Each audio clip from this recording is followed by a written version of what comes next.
we get into the latest on Alabama football, A-Day is less than a month away. So spam RTR for Roll Tide Roll if you are excited about that coming up here for the Crimson Tide. Let's begin with some talk about one Jalen Milroe. Kalen DeBoer confirming what Terry Arnold and others have said, that Milroe shows up to the facility to train, work out, etc. around 3:30 in the morning, which I think is insanity. Not crazy for a college kid to be up at 3:30 in the morning. Is a little bit crazy for them to be getting up and arriving at the facility at 3:30 and not just still up from the night before. I do love this from the quarterback, and now explains why he looks maybe so ripped in some of those photos and videos that have been circulating. I think that mentality, kind of a Jalen Hurts mentality of doing everything possible, is a very good thing, will be well loved by coaches, both collegiately and NFL, and is always a good thing to set the tone for your leadership. Hurts has improved every season in Alabama, in college, in the NFL, up until this past year, by the way. I thought Milroe showed a pretty consistent upward arc of growth overall, and it's clear he's never really stopped working and trying to get better after that frustrating college football playoff loss. He was the first one to say he'd be back after Nick Saban's retirement. He might not be the most physically gifted quarterback of, he's no Andrew Luck, right? And maybe he's not even the best among Bama's recent quarterbacks. But that leadership does go a pretty long way. His numbers in 2023 completed 65.8% of his passes for nearly 3,000 yards. They finally let him run the football later on. Maybe there was that little injury for the lower body because he had that calf or the sleeve on. Maybe that was a reason why he wasn't running as much. But 35 touchdowns, 6 interceptions. Still got to work on some of the intermediate stuff. But Milroe's among the Heisman favorites for good reason. It's Carson Beck over at Georgia, Quinn Ewers at Texas, Dillon Gabriel now at Oregon, Will Howard at Ohio State, a couple transfers in there, and then Jalen Milroe, plus 1,400. Very clear. I know there's the competition, whatever. He's going to start for Alabama. Of that, I have no doubt, and I think he'll have a very good season in a new offense led by Kalen DeBoer. So what is your confidence level in Jalen Milroe overall as the Bama quarterback for 2024?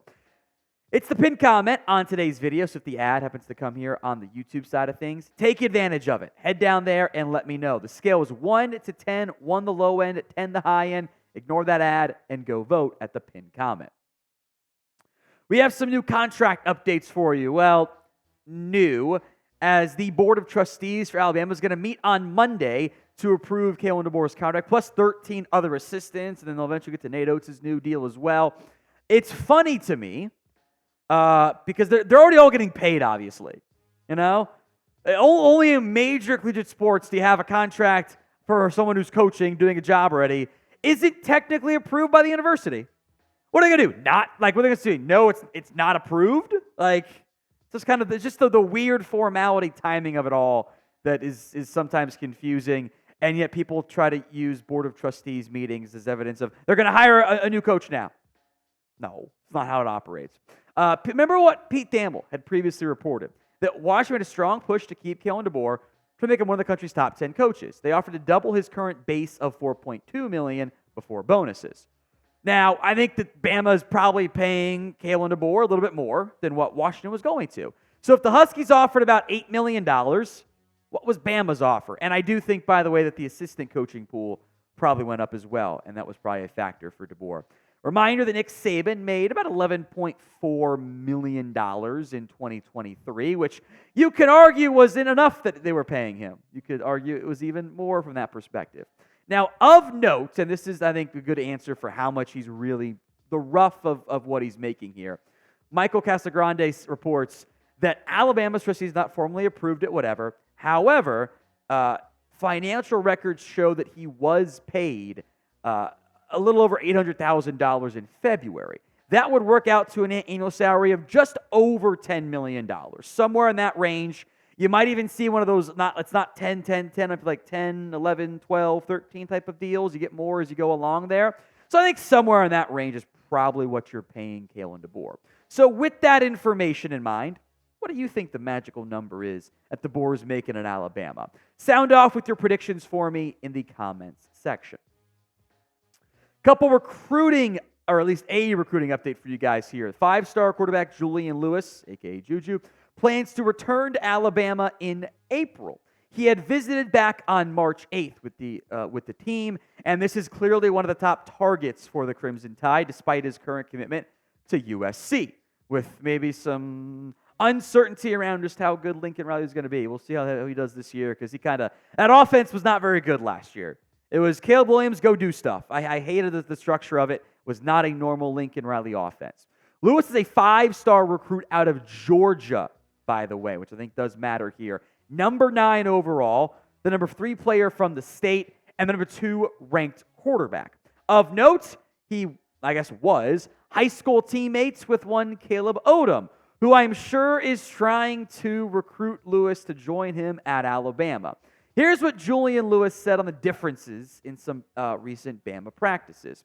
They throw it all practice. I want to come back when they put the pads on, because you're not really going to run it that much during when there's no pads on. There's only one other practice that you can compare to Bama with pads on. So that's something I want to come back and see. The music and more passing is different from previous Alabama visits. Now, Lewis has mentioned that when it comes to Flip and his scheduling the official visits, it doesn't feel pressure, which I think is a good thing, because you don't want to be the one who's putting the pressure on these kids to commit in terms of changing their minds. You want to have a good, make a decision sooner than later, but not, over push them. Now, he's not the only recruit to say that, which I think it's to a certain extent for Alabama with Kalen DeBoer in there. I think there's more of a, let's feel each other out here.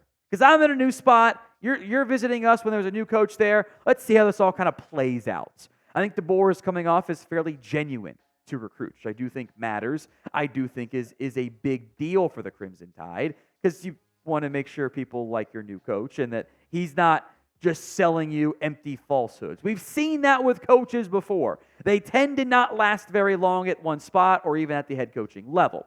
There are a lot of positive vibes so far coming out of the recruiting cycle for Kalen DeBoer. I would only be worried if it wasn't that way, I expect positive vibes, because a lot of times the information is coming from the coaching staff itself. So it's only a red flag, or it's only a flag maybe, if it's a negative. It's kind of like your long snapper.